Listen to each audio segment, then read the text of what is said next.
आज हम lecture number 3 देखेंगे और इसमें देखें जी। सबसे पहले हमें वो बताता है बैलेंस शीट। फाइनेंशियल पोजीशन खास डेट की शो करती है या खास टाइम की शो करती है। फाइनेंशियल पोजीशन खास पीरियड की शो करती है। पीरियड और टाइम में क्या फर्क होता है? अगर हम 1 जनवरी को देख रहे हैं, कंपनी की क्या पोजीशन है, बैलेंस शीट बताएगी। 31 दिसंबर को देख रहे हैं तो वो भी बैलेंस शीट बताएगी।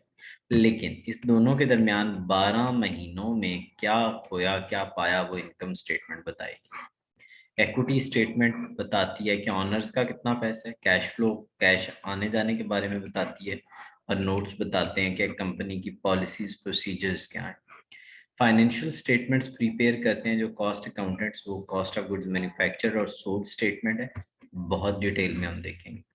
मैन्युफैक्चरिंग बिजनेसेस वो होते हैं जो रॉ मटेरियल को फिनिश गुड्स में कन्वर्ट करते हैं। ट्रेडिंग जो बनी बनाई चीज को बेचते हैं, जैसे जितनी भी करियाना शॉप्स हैं। सर्विस एंटिटीज वो एंटिटीज होती हैं जो इनटेंजिबल चीजों को मार्केट में, जैसे डॉक्टर्स वगैरह अपनी सर्विसेज बेचते हैं। इन्वेंट्री क्या होती है? स्टॉक को बोलते हैं। अब मैन्युफैक्चरिंग का और उसका स्टॉक अलग अलग होता है। ट्रेडिंग का, ट्रेडिंग के पास बना बनाया स्टॉक होता है। देखिए ना, परचेज गुड्स जो है वो इन्वेंट्री है।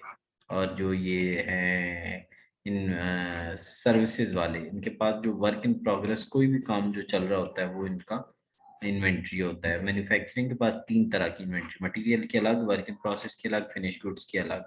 ठीक हो गया? अच्छा जी। अब ये है बहुत अहम फॉर्मेट जिसको हम कहते हैं कॉस्ट ऑफ गुड्स सोल्ड का फॉर्मेट। आपने लाजमी ये तैयार करना है, पहले ये फॉर्मेट तैयार कीजिए। ओपनिंग इन्वेंट्री में परचेजेज ऐड तो अवेलेबल फॉर यूज बन जाएगा।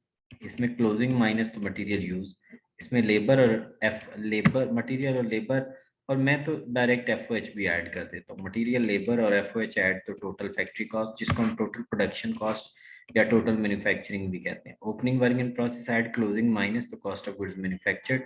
Opening finish goods add closing minus तो कॉस्ट ऑफ गुड्स सोल्ड। तो इस तरीके से आप इसको करेंगे, मुश्किल नहीं है। पहले ये याद करें, फिर आप जब क्वेश्चन अटेम्प्ट करेंगे तो आपको क्वेश्चंस में प्रॉब्लम नहीं आएगी।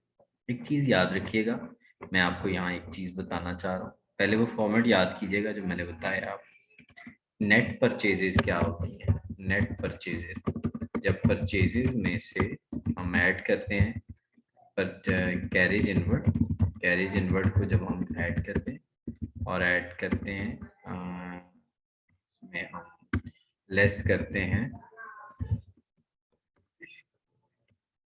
डिस्काउंट को, और जब परचेजेस रिटर्न्स को भी बीच में से माइनस करते हैं तो नेट परचेजेस निकलते हैं। ठीक हो गया जी? तो आपने इस तरीके से करना। तो ये लेक्चर नंबर 3 है।